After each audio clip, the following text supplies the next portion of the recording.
आप सभी को आने वाली सोमवती अमावस्या के लिए ढेरों शुभकामनाएं। साल 2026 में सोमवती अमावस्या जो है वो आने वाली है। जैसे कि आप सबको पता है, फिर भी मैं एक बार बता देती हूँ कि जो अमावस्या तिथि सोमवार को पड़ती है उसे सोमवती अमावस्या के नाम से जाना जाता है। साल 2026 में सोमवती अमावस्या जो है वो आने वाली है। एक साल में कई बार 2 या कई बार 3 सोमवती अमावस्या जो है वो पड़ जाती हैं। साल 2026 में ये सोमवती अमावस्या जो है वो पड़ रही है 15 तारीख को, 15 जून को, दिन सोमवार को। और सोमवती अमावस्या का विशेष महत्व इसीलिए है क्योंकि ये सोमवार को पड़ती है और अमावस्या तिथि होती है तो पितरों का तर्पण करना, इसके साथ ही साथ बहुत सारे लोगों के कुंडली में दोष होते हैं तो वो भी उतर जाते हैं। और सोमवार वाले दिन पूजन करने से पीपल के वृक्ष का पूजन करना, तुलसी के वृक्ष का पूजन करना, फेरी या परिक्रमा लगाने की प्रधानता जो है वो बताई गई है। बहुत ज़्यादा श्रेष्ठ दिन होता है और इस दिन पूजा पाठ करने से जो मन की शांति है वो तो मिलती है, साथ ही साथ त्रिदेव का वास होता है पीपल के वृक्ष में, तो त्रिदेव का आशीर्वाद जो है वो भी प्राप्त होता है। और इसके साथ ही साथ अमावस्या तिथि होती है तो काले तिल जो हैं उनको लेकर तर्पण करना, इसके साथ ही साथ पितरों के नाम से दान पुण्य करना, पितरों के नाम से गरीबों में भोजन इत्यादि वितरित करना, ये सारी चीज़ें जो हैं वो की जाती हैं। लेकिन इस वीडियो में मैं बात करूँगी सोमवती अमावस्या में यदि आप मासिक धर्म या पीरियड से गुजर रहे हैं तो आपको पूजा पाठ, फेरी परिक्रमा लगाना चाहिए या नहीं लगाना चाहिए, और लगाना चाहिए तो किस प्रकार से लगाना चाहिए, और पीरियड्स या मासिक धर्म के कितने दिन बाद हम पूजा पाठ जो है वो कर सकते हैं। इस वीडियो में संपूर्ण जानकारी आप सबको देने वाली हूं, तो वीडियो को बगैर स्किप किए पूरा ध्यान से देखिए ताकि आपको संपूर्ण चीज़ें जो है वो समझ में आ जाए।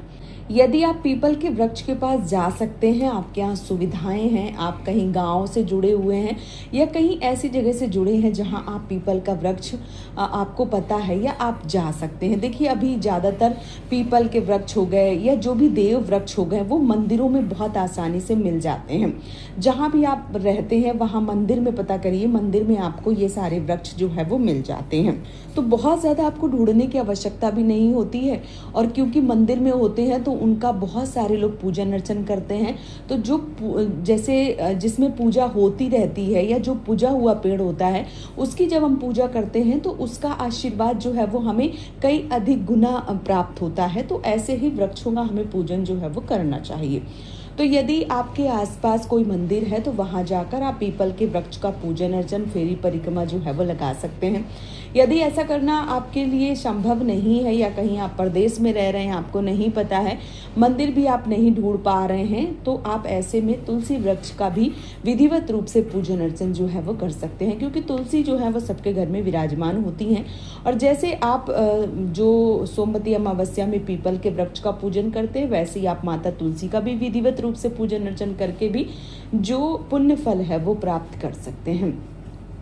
अब बात करते हैं इस व्रत में पीरियड्स या मासिक धर्म। तो देखिए जो भी माताएं बहनें हैं कभी न कभी किसी न किसी व्रत पूजन में उनके साथ ऐसी कंडीशन होती है, तो आपको बहुत ज़्यादा हताश होने की आवश्यकता नहीं है, बहुत ज़्यादा आपको परेशान होने की आवश्यकता नहीं है। क्योंकि देखिए बहुत सारे लोगों ने वट पूजा बहुत अच्छे से कर ली, सोमवती अमावस्या नहीं कर पाएंगे। कुछ लोग जो वट पूजा है वो नहीं कर पाए, अभी सोमवती अमावस्या कर पाएंगे। ये कई व्रत त्यौहार ऐसे आते हैं जब महिलाएं जो हैं उनके साथ ऐसी कंडीशन बन जाती है, तो ऐसे में आपको बहुत ज़्यादा सोचने समझने की आवश्यकता नहीं होती है, क्योंकि ये सारी चीज़ें जो हैं वो प्राकृतिक हैं, नेचुरल हैं, भगवान की देन है और हमें आशीर्वाद के रूप में ये प्राप्त हुई है, तो हमें बहुत ज़्यादा सोचने की आवश्यकता नहीं होती है। बात करूँ पूजन अर्चन की, तो देखिए यदि आप सोमवती अमावस्या में फेरी परिक्रमा लगाती हैं, पूजन करती हैं और आप इस वर्ष ऐसी अवस्था में हैं, तो आप देख लीजिए आपके घर में जो भी बड़े बुजुर्ग हैं उनसे भी अपने नाम के फेरे परिक्रमा पूजन इत्यादि जो है वो करवा सकती हैं। सास, ननद, देवरानी, जेठानी जो भी हैं उनसे करवा सकती हैं। या कोई अड़ोस पड़ोस में रहता है और आप उनसे अच्छा आपका बाउंड है, बन जाता है, और वो भी पूजा पाठ करती हैं, उनको भी इस चीज़ में जानकारी है, तो आप उनसे भी करवा सकती हैं। अगर मान लीजिए कि कोई नहीं है और आप बहुत ज़्यादा परेशान हैं, तो देखिए आप सुबह स्नान ध्यान कीजिए और मानस पूजा कर सकती हैं। मानस पूजा, मानसिक पूजा जो है, जैसे मन से हमने भगवान का नाम ले लिया, फेरी परिक्रमा लगा दी और जो भी श्रृंगार चीज़ें हैं वो सब समर्पित कर दी, तो ऐसे में आप मानस पूजा जो है वो कर सकती हैं। ठीक है। और ज़रूरी नहीं है कि आप पूजा करेंगी ही तभी आपको पुण्य फलों की प्राप्ति होगी, ऐसा नहीं है। भगवान सब समझते हैं। अगर आप इस वर्ष पूजा नहीं कर पा रही हैं तो आपको बिल्कुल भी सोचने समझने की आवश्यकता नहीं है। बात आती है व्रत करने की, तो देखिए, अगर आप अमावस्या का व्रत करती हैं अति उत्तम है। यदि आप एक समय मीठा भोजन करती हैं तो आप उसी प्रकार से, मतलब मेरे कहने का उद्देश्य ये है कि जिस भी प्रकार से आप सोमवती अमावस्या को शुरू से करती चली आ रही हैं, जिस प्रकार से व्रत करती चली आ रही, उसी प्रकार से आपको व्रत करना है। यदि आप सिर्फ फेरे परिक्रमा लगाने के बाद भोजन कर लेती थी तो आप ऐसे में कम से कम आधा दिन या 10-11 बजे तक तो आपको व्रत रखना ही है। उसके बाद आप भोजन इत्यादि जो है वो कर सकती हैं। यदि आप मान लीजिए कि एक टाइम का फलाहारी करती हैं या एक टाइम का मीठा भोजन करती हैं या व्रत करती हैं तो आप ऐसा भी कर सकती हैं। बहुत सारे घर की परंपरा है कि अमावस्या में व्रत की करती हैं महिलाएं। बहुत सारे घर की परंपरा ऐसी है कि सिर्फ पूजा पाठ करके और भोजन जो है वो कर लेती हैं, शुद्ध और सात्विक भोजन, यानी बिना लहसुन प्याज का भोजन जो है वो कर लेती हैं। तो आप कम से कम 10 बजे या 12 बजे तक व्रत कीजिए, उसके बाद आप भोजन इत्यादि जो है वो कर सकती हैं। ठीक है।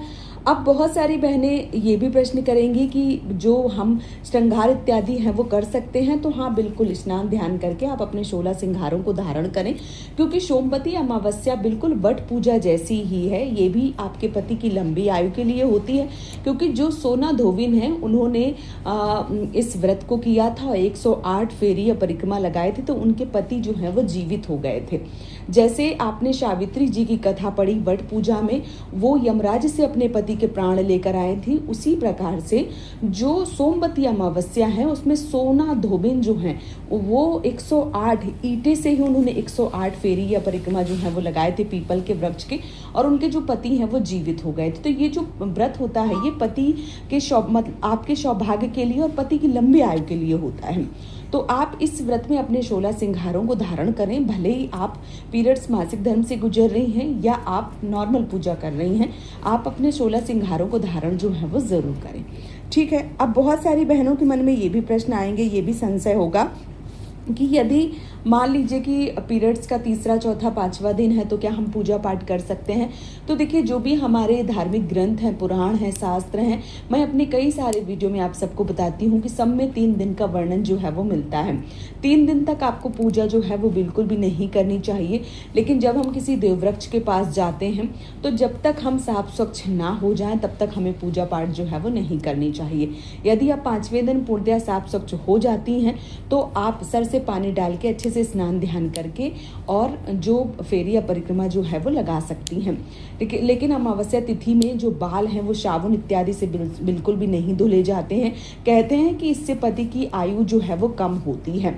तो आप ध्यान रखें कि अमावस्या तिथि पे बाल ना धोएं, लेकिन हाँ सिर से पानी डाल के स्नान जो है वो कर सकती हैं और फेरी या परिक्रमा जो है वो लगा सकती हैं। लेकिन यदि आप, क्योंकि आपका शरीर है, आपको बहुत अधिक जानकारी है, तो यदि आपको कहीं से भी लगता है कि कोई दिक्कत हो सकती है तो ऐसे में आप पूजा पाठ जो है वो ना करें। फिर आप सिर्फ व्रत या जिस भी प्रकार से आप एक समय का भोजन जैसे भी आप करती थी उस प्रकार से कर सकती हैं। तो 3 दिन तो आपको पूजा पाठ बिल्कुल भी नहीं करना है। चौथे दिन, 5वें दिन, 6ठे दिन यदि आप पूर्णतः साफ स्वच्छ हो जाती हैं तो ही आप फेरी परिक्रमा या पूजन करें, नहीं तो ऐसे में देववृक्ष के पास आप बिल्कुल भी ना जावें। किसी से भी पूजा पाठ करवा दें या आप श्रृंगार की चीज़ें जो हैं वो चढ़वा के दूर से ही प्रणाम कर सकती हैं, कथा सुन सकती हैं और अपने व्रत को पूर्ण कर सकती हैं। तो उम्मीद करती हूँ ये वीडियो आप सबके लिए काफ़ी ज़्यादा मददगार रहा होगा। यदि आप भी ऐसी समस्या से गुजरने वाले हैं या गुजर रहे हैं या आपको बहुत सारी समस्याएं जो हैं वो आ रही थी, तो यकीनन आपको इस वीडियो को देखकर संपूर्ण जानकारी मिल गई होगी और आप आने वाली सोमवती अमावस्या में बिना दुविधा के पूजा पाठ या फेरी परिक्रमा जो है वो लगा सकती हैं। वीडियो पसंद आया है तो आप इस चैनल से जुड़ जाइए, चैनल को सब्सक्राइब करके वीडियो को लाइक करके। बहुत जल्दी मिलूंगी आप सबको एक और नए वीडियो के साथ में। तब तक के लिए जय श्री श्याम दोस्तों, राधे राधे।